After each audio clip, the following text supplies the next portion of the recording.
স্ত্রী আর একটিবার যদি আমার জননী সর্বা ধর্ম সম্পর্কে নিন্দা করো, খুশিতে তোমাকে সমুদ্রে জাত করব। এই বিবেকানন্দকে আজকে স্মরণ করার সময় এসছে ভাইরা। বিবেকানন্দ তো বলতেই পারতেন পাগলে কিনা বলে ছাগলে কিনা খায়। বিবেকানন্দ তো বলতেই পারতেন হাতি চলে বাজার মে কুত্তা ভূতে লাখো মে। বিবেকানন্দ বলতেই পারতেন তার গুরুকে স্মরণ করে যত মত তত পথ। কিন্তু স্বামী বিবেকানন্দ বললেন তা নয়। তাই বিবেকানন্দ বললেন is what we want strength strength strength not strength স্বামী বিবেকানন্দের আহ্বান। সুতরাং পরবর্তীকালে রবীন্দ্রনাথের কথা বলা হয়। রবীন্দ্রনাথ দিবে আর মিলিবে, মিলাবে আর মিলিবে, যাবে না ফিরে এই ভারতের মহামানবের সাগর তীরে। রবীন্দ্রনাথের কথা আর আমাদের সেই গান লীলার কথা, যে নানা ভাষা নানা মত নানা পরিধান, বিবিধের মাঝে দেখো মিলন মহান। সে কথা সত্য, কিন্তু রবীন্দ্রনাথ দেখে 1905 সালে বঙ্গভঙ্গ আন্দোলন, ভয়ঙ্কর সেই আন্দোলনে সমগ্র বাংলার বুকে মানুষদেরকে নিয়ে পথে নামলেন।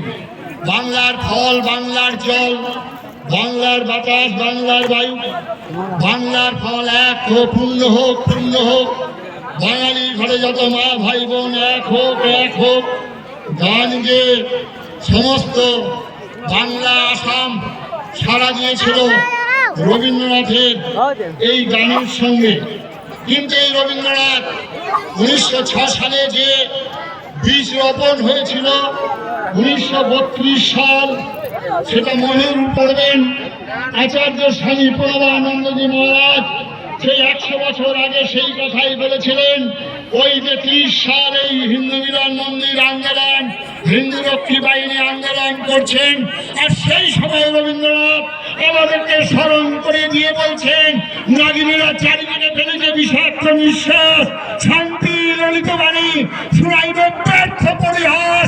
ওই তারণের সাথে সংগ্রামের তরে প্রস্তুত হতে হবে ঘরে ঘরে, প্রস্তুত হতে হবে ঘরে ঘরে।